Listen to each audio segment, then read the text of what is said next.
Thank you, Mr. Speaker Pro Tem. I move to uncircle HB 274. The motion is to uncircle House Bill 274. Is there discussion to the motion? All in favor say aye. Aye. Those opposed say no. Motion carries. The bill is uncircled. Representative King. Thank you, Mr. Speaker Pro Tem. Move to amend Amendment 2, dated February 1st at 1:59 p.m.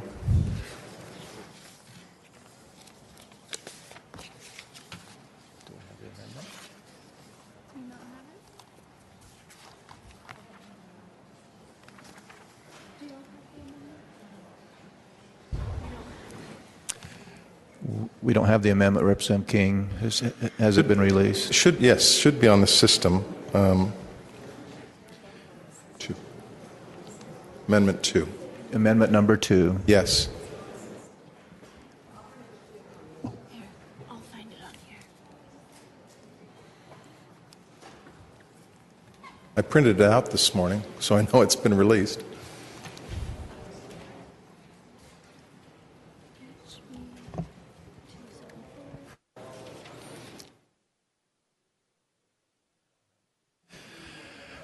Go ahead, Representative. Would you like to speak to that? Yes. The second amendment is just based on the hearing that went through Rev and Tax. There were suggestions made about putting in place a sunset provision that would allow for us to review the effect of the bill after a period of time that it's been in place. We can evaluate whether it's working as we envision, whether it's not working. And so Amendment 2 just indicates that there is an expiration date for individuals and businesses who are claiming a tax credit under the bill.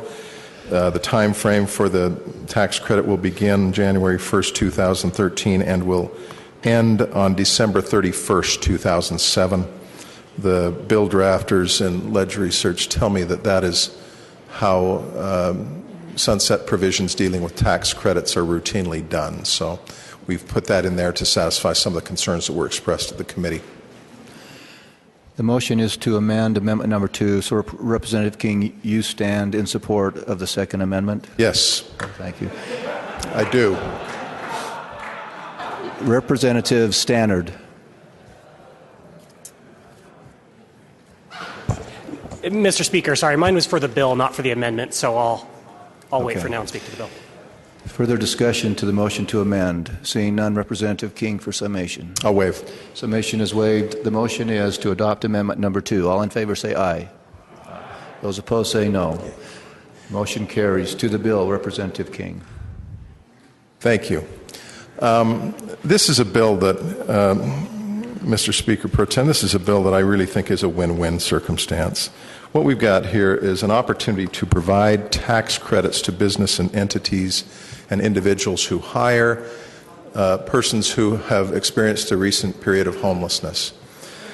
We ran this bill last year, passed the Rev and Tax Committee last year, and it passed this body last year, ended up over in the Senate, didn't make it through for a hearing due to time constraints. But one of the things that we're trying to do here, first and foremost, is to help individuals who are currently working to get a job, currently trying to get back on their feet after a period of homelessness, help them to do so, and turn them from individuals who currently are receiving benefits from taxpayers into individuals who are taxpayers themselves, contributors to helping us move forward in this state in our economy.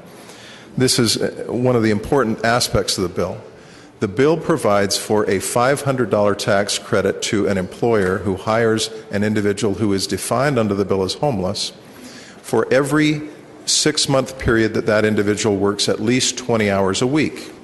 And if an individual is hired and works full-time for 6 months, the employer gets a tax credit of $1,000. If an individual who is defined as homeless under the bill is hired and works for a year full-time, the employer gets a tax credit for up to $2,000. The business community likes this bill. They've testified in favor of it. They indicate to me that this is just another tool that they can use to assist in dealing with a significant problem that we've got in Utah, that of homeless individuals. We are working here to make sure that we evaluate this and make sure that it works. I like this sunset provision because What it will do is require that after the initial 5-year period that the bill is in place, we look at it and we determine, we evaluate, does this work the way that we want it to be working? Is it in fact producing income for individuals? Are employers even utilizing it? If employers don't utilize it, maybe we just let it go away. But if employers are utilizing it, and if we've got individuals being hired, and they wouldn't be hired otherwise, that's a good thing. The bill carries with it a fiscal note of about $500,000, and the reason for that is this is money that comes out of our state income tax, comes from the education fund. I'm not thrilled with that, but one of the reasons that we put the sunset provision is that the UEA came in and said, if you put a sunset provision in, it'll ease some of our concerns about this bill. We recognize that although there is an immediate impact, a negative impact to the education fund in the sense that these tax credits are provided, when you look at it from a dynamic perspective, when you look at this issue about what is going to be causing our state tax base to grow and the education fund to grow, it's getting people back to work. This is the important thing, that we want to, as I said earlier, take folks who are currently receiving benefits and flip that, reverse that so that they're contributors. If we can do that, we've grown the pie in a way that's positive, and we will actually, in a dynamic fashion, increase our tax base. And I think that in the end, the bill will likely have a positive fiscal impact rather than a negative one. I know that this is a vulnerable population that we're talking about here. This is a population that's stigmatized. It's difficult for these folks many times to get a job. And it's difficult for employers many times to feel really comfortable extending an offer of employment to these folks when they are unproven a lot of times. Sometimes they have gaps in their work history that cause concern on the part of employers. This isn't picking winners and losers. What this is doing is giving individuals and a group of individuals who are struggling to be contributing citizens an opportunity to join our ranks as contributors and to get back on their feet and provide for themselves and their families in a way that will heighten their self-esteem, will heighten their productivity, will decrease the likelihood that issues that they oftentimes have in terms of emotional or mental issues are diminished, and they can become much greater contributors to our society. I'd encourage your support of this. I'm open for questions. Thank you, Representative King. Representative Hughes. Thank you, Mr. Speaker Pro Tem. Will the sponsor yield to a question? Sponsor yield. Certainly. Go ahead. Mr. Speaker Pro Tem, I'm looking at definitions in the bill, and it describes, beginning in line 32, what would be considered someone who finds themselves homeless. My question for the sponsor would be, how is this definition verified? How is it determined when an employer is looking to take advantage of this credit? How will it work that we'll know that the people that would be applying are truly homeless and do and accommodate or fit within the definition of a homeless person? It's a great question, Mr. Speaker Pro Tem. And I think it's a valid concern. And one of the things that I do like about this bill and that I think gives some comfort on this point is that when you look at the definition of homeless person as it is contained on lines 32 through 42, you'll see that these are individuals who are in places like the Road Home or Palmer Court. They're in specifically designated temporary living accommodations that receive federal homeless assistance funding, or an emergency shelter that receives homeless assistance funding from a county or city or town. So it's an easy thing to address my good colleague's concern for employers to verify based on the address that the individual gives that they are in fact homeless, that the employer is entitled to get that tax credit, and that everything is on the up and up, that they're not going to have a problem with the state tax commissioner being audited in the end. Also, to answer the question a little more, the Department of Workforce Services and other nonprofit and entities out there that are nonprofit or quasi-public entities are working closely, as it is, with people like the Road Home and with Palmer Court and other entities that provide shelter for homeless people. And we anticipate that this bill will just be another tool in that process. So we've already got a framework in place through DWS and through these nonprofits to make sure that this additional tool is provided. Mr. Speaker Pro Tem, will the sponsor yield to a question? Go ahead, continue. You bet. So the burden is on the employer to verify that the definitions are satisfied?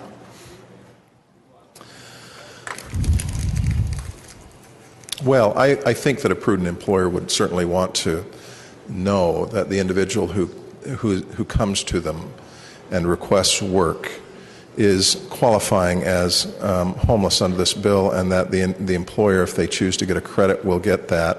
I think that as a practical matter, you're not going to have very many homeless people who will be coming and asking for employment with knowledge of this tax credit. What will be more likely the case is that employers who have work that is particularly suited for the kind of population that the bill is aimed at will have already been working with the Department of Workforce Services or with Valley Services, which is a nonprofit that works hard to get homeless folks out, back up on their feet and back working.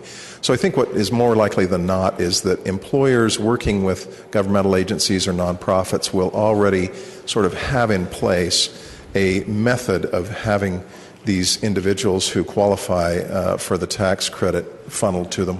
I think that's what's much more likely to happen. Thank you, Mr. Speaker Pro Tem. I rise with some concerns about this bill, just the technical nature of it. I think in a 30,000 square foot view, I think the goals are good. I think that we do have a marginalized segment of our society, and gainful employment is the greatest. A job is the greatest social program we can provide, and I agree with the goals and objectives that are trying to be achieved.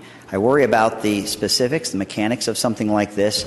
Many employers may find exposure to the homeless on at an intersection where they're asking for a contribution or for a donation of some sort, and they'd like to put them to work. What happens from that point on, and how to verify that person's employment, where they are? What if they're not in one of these permanent housing facilities and is living in their car, per se? Do they not qualify? The other concern I have is a cliff that we create sometimes with social programs where the incentive is great for the employer. They may enjoy a tax credit. In line 70 of the bill, it talks about this being a one-time credit. Is there a scenario where employers would enjoy this credit to the point where they would take advantage of that, but then look for additional homeless members members of our community that are homeless to use and take advantage of that credit, and then have to let go those that were no longer eligible for that credit? I think things like that can happen. I believe that sometimes well-intentioned programs that bring these resources or opportunities to members of the public can have the opposite effect in creating cliffs for people. And so with that, I'd ask us to read this carefully, because I think the mechanics of this bill become very difficult. Thank you. Thank you, Representative Hughes. Representative Webb. Thank you, Mr. Speaker Pro Tem. Will the sponsor yield to a question? Sponsor yield. Yes. Go ahead. Does this bill create new jobs, or does it just reallocate who gets them? That's a good question. I think that it does create new jobs, and I'll tell you why. I think that there are a lot of folks, employers out there, businesses and individuals, who are looking for opportunities to help in their community. This is a bill that is directed toward small businesses primarily, and businesses that have an awareness and a sense for the impact of homelessness in their community. It's not a coincidence that one of the strongest supporters of this bill is the Downtown Alliance. And the folks in the Downtown Alliance are primarily composed of small businesses in the downtown area, areas where you have a lot of homeless population, who are looking for an opportunity to help in whatever way they can. So I think that it's more likely than not that employers who hire under this bill are going to hire additional workers above and beyond what they would ordinarily hire. That's just my sense. But the question is a good one, and I can't give a certain answer. There is an argument to be made that we're simply shifting chairs around, but I believe that it will result in greater levels of employment. May I follow up? Representatives, I have serious concerns about the bill. Personally, if I'm an employer and I have someone who comes to me who is who's qualified for the kind of a job that I have available, and they happen to be poor, disadvantaged, but not unemployed, but not homeless, then this bill may, if I have two people come in, and the situation is one is homeless, one is not homeless, but one is unemployed and poor, then because of this incentive, instead of hiring the person who had struggled to stay in their home and may be unemployed at the time, I'm going to be incentivized to hire the homeless person instead. I think this really does pick winners and losers. I think there are only so many jobs out there, and we're saying that the jobs, instead of going to those who may be poor and disadvantaged but have struggled to hang on to their lodgings, we instead disadvantage them in favor of those who may have already lost their homes. I think that's patently unfair. Thank you.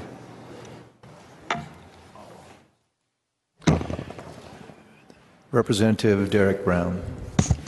Thank you, Mr. Speaker. I just wanted to point out, first of all, that to hear someone on the opposite side of the political aisle proposing tax credits for corporations warms my heart, and I am grateful for that. This does deal with one of the most vulnerable populations that we have, and I've spent some time at shelters like the Road Home and had a chance to view kind of the impact that homelessness has on this community. I just wanted to highlight that I've had a chance to work with a few of my constituents regarding a program that the Department of Workforce Services has. It's called the Back to Work Initiative. And in many ways it is very similar to this program in that it involves essentially a payment of sorts to the corporation to incentivize them to hire individuals who are currently receiving unemployment insurance. They're the current claimants. And so the mechanics of how it is that this works, I think it's something that we do currently as a state, and I think this would maybe extend it to a even more vulnerable service population. And so with that and the fact that it is a tax credit and reduces taxes for corporations, it's something that I support, and I am grateful for the sponsor for working on. Thank you. Thank you, Representative. Representative Ellison. Thank you, Mr. Speaker. Pro Tem, will the sponsor yield to a question? Will the sponsor yield? You bet. Go ahead. Will you just clarify something, please? If I vote for this bill, am I voting for a tax cut?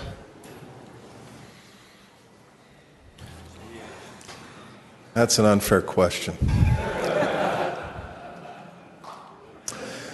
I ought to let my friend Representative Nielsen from Bountiful address that. But I think what it does, to answer your question, Representative Ellison, is it allows employers to keep more of their money when we, as a matter of public policy, feel that that is going to be spent in a beneficial way for our society. So in that sense, I suppose you could call it a tax cut. But in the end, I think it generates greater income and increases, as some say, increases the base, the tax base. Thank you. So along those same lines, if a corporation has to pay less in state income taxes, would they have more money available to theoretically hire additional positions that they may not have otherwise hired? Yes. Okay, thank you. I'd just like to add my support to this bill that I have a little button at home given to me by a taxpayer organization that says a tax increase is a tax increase is a tax increase. And I think the opposite is also true, is that a tax decrease is a tax decrease is a tax decrease. And as a business person and one who also is on the board of a homeless nonprofit organization, I think this is both good business policy, good tax policy, and good humanitarian policy. A lot of our homeless friends have a lot of strikes against them that some of us sometimes don't really appreciate unless we've had the opportunity to work with them. A lot of times they're the victims of domestic violence, abuse, substance abuse, criminal record. I have one constituent who's called me numerous times and has said, if there's not some sort of incentive for me to get back to work, then I'm going to go back to 3 hots and a cot. I'm going to reoffend, and I'm going back into the correctional system because life is easier there. So when constituents pose those questions to me, I have to say, is it good public policy to get these people out of the system that we pay $28,000 a year per bed to get them back to be functional citizens of our society? A lot of our homeless friends also suffer from chronic illnesses, mental health issues. So when a person gets out of the shelter system, they go off a lot of different government programs. And I'm sure some of our healthcare professionals in this room would also testify that work is one of the best mental health therapies that could be out there. It could be extremely therapeutic. There's been comments made about the cost to education. The one thing that's not talked about is the effects on children that live in the shelter system whose parents are there because they don't have a job. When the parents get a job and they can get into a permanent school, then they're not the first child picked up on the bus and the last one dropped off because they don't want their friends, this designed so that other children don't know that they're homeless. So it's a great deal of stability added to a child who's a member of a homeless family. So based on those principles, I would advocate your support of this bill. Thank you. Thank you. Representative Sagers. Thank you, Mr. Speaker Pro Tem. Philosophically, I like the idea that's being proposed, but from a practical standpoint, I struggle with it on several areas. I think everybody in this body, everyone present here today, if we could, would take every hurt, every wrong that's taken place in this world and change that. But we can't. I'm also of the opinion that government does not give anything to anyone without first taking it from somebody else. To say that we're not picking winners and choosers, I think, is simply wrong. I know people that are one paycheck away from being homeless or being destitute. Do they get the same advantage we're proposing today? The answer is no. As much as I like the concept, I'll be voting no, and ask other people here today to search their conscience and do what they believe is right. Thank you. Thank you. Representative Stannard. Thank you, Mr. Speaker Pro Tem. A couple things I just feel that I have to bring to the body. One is I do want to acknowledge and thank the good representative from Salt Lake for truly working on something that's a solution to help the most needy. However, there's a number of concerns that I've had that were raised both in committee and that I raised individually with the representative that have not been addressed, that I feel like we need to hear within the body. Originally, I had a big concern about doing it through the tax code. I've actually kind of changed my opinion on that because rather than appropriating money to an entitlement program, we're allowing the employer to keep some of their money. And I've kind of switched my view on that one. But a couple other questions that that we've heard a little bit more on already. One is, it seems a little too easy for the employer to work the system. For an unscrupulous employer to say, hey, take this form down to this address, spend some time there and bring it back to me so I can save $500. There's really no verification system there. Another is if the person does not stay employed for 6 months, then the business cannot gain that credit. Another problem is that if the purpose is to help a homeless person get a job, to then be able to get a home. If they get a home, they are no longer by definition homeless, and when the first 6-month time period comes up, for the remaining second, third, and fourth time periods, they're not homeless, therefore the business cannot get the credit. And you're almost punishing the businesses that succeed to help someone get on their feet to no longer be able to continue gaining that credit. Another question is, my business is an S corporation, and a lot of small businesses are that way. The business itself does not directly have any tax liability and cannot receive a tax credit. The tax income or liability is done as a pass-through to the individual. And I'm not sure how that would happen in this regard. So I just feel that there's just too many unanswered questions. There's too many things that I'm not quite sure how it would work. And I just do not find myself able to support this bill at this time. Thank you. Representative Noel. Thank you, Mr. Speaker Pro Tem. Some of you remember a film a few years ago, In Pursuit of Happiness. It was a story about a gentleman by the name of Chris Gardner and his struggle to, after he lost his job, to get another job and get reemployed. As I remember, and I read the book too, but as I remember that, the most difficult period of time was the time when he was trying to get a job, to have a place that he could clean himself, that he could have an address where he could get mail and information. And it just impressed upon me the importance of people being able to have a home. And those of us that have never been homeless in our lives probably don't relate to that, but that did in fact impress me. So I applaud the good representative from Salt Lake City, who I don't always agree with in the bills that he brings forward.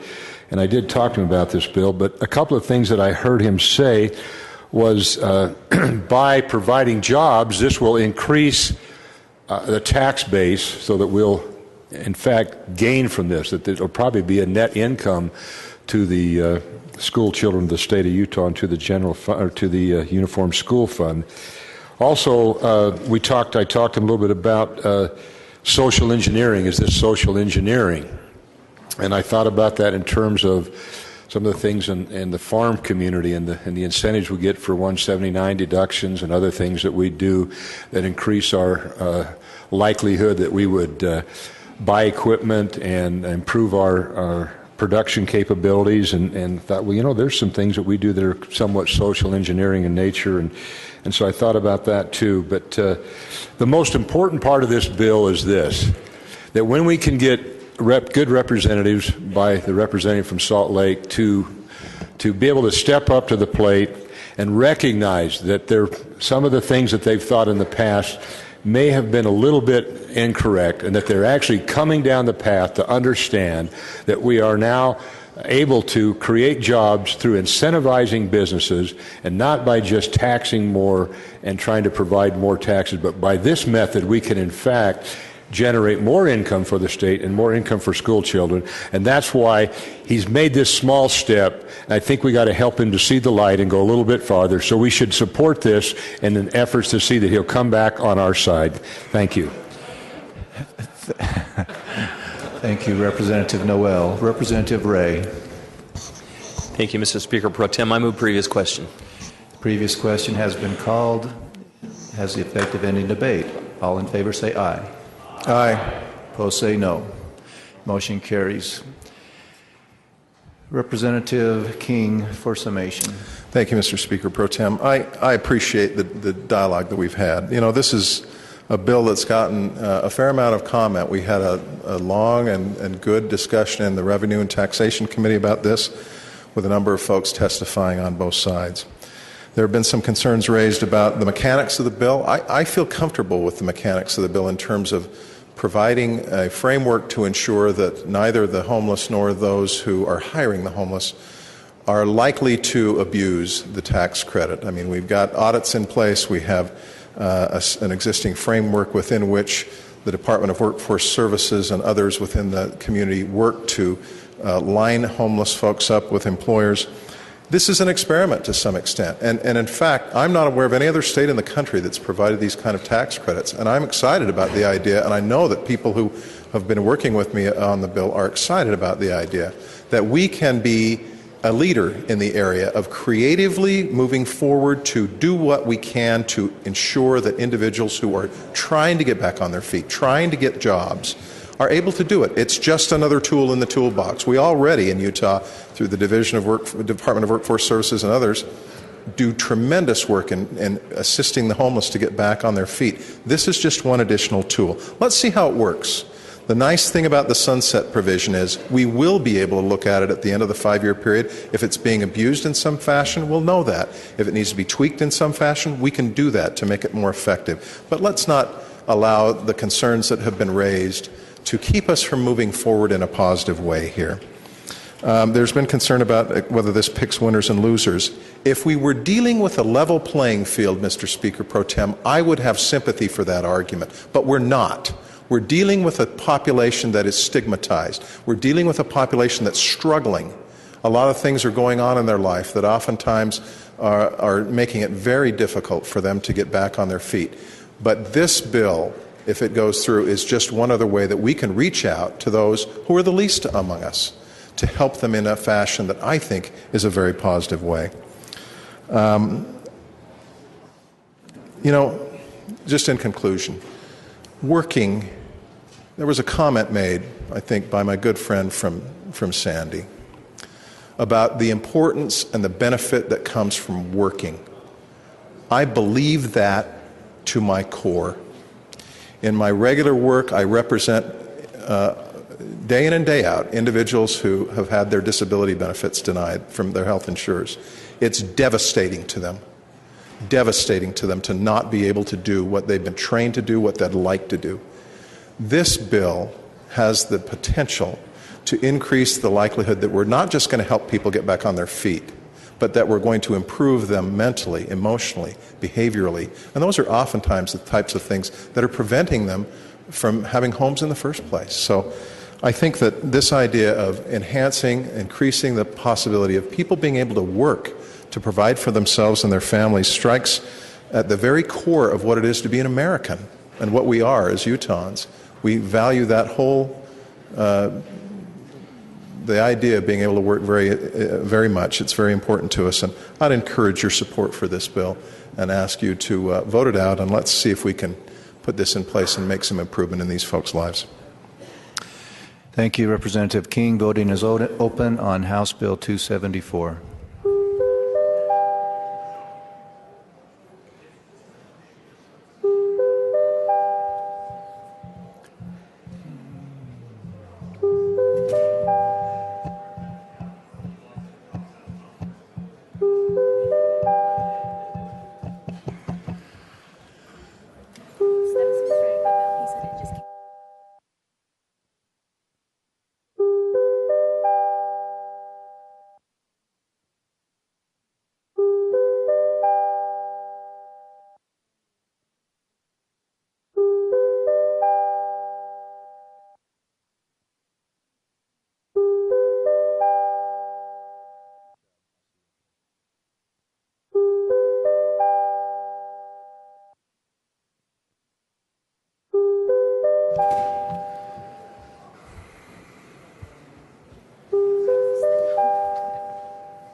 Appears that all present have voted. Voting will be closed.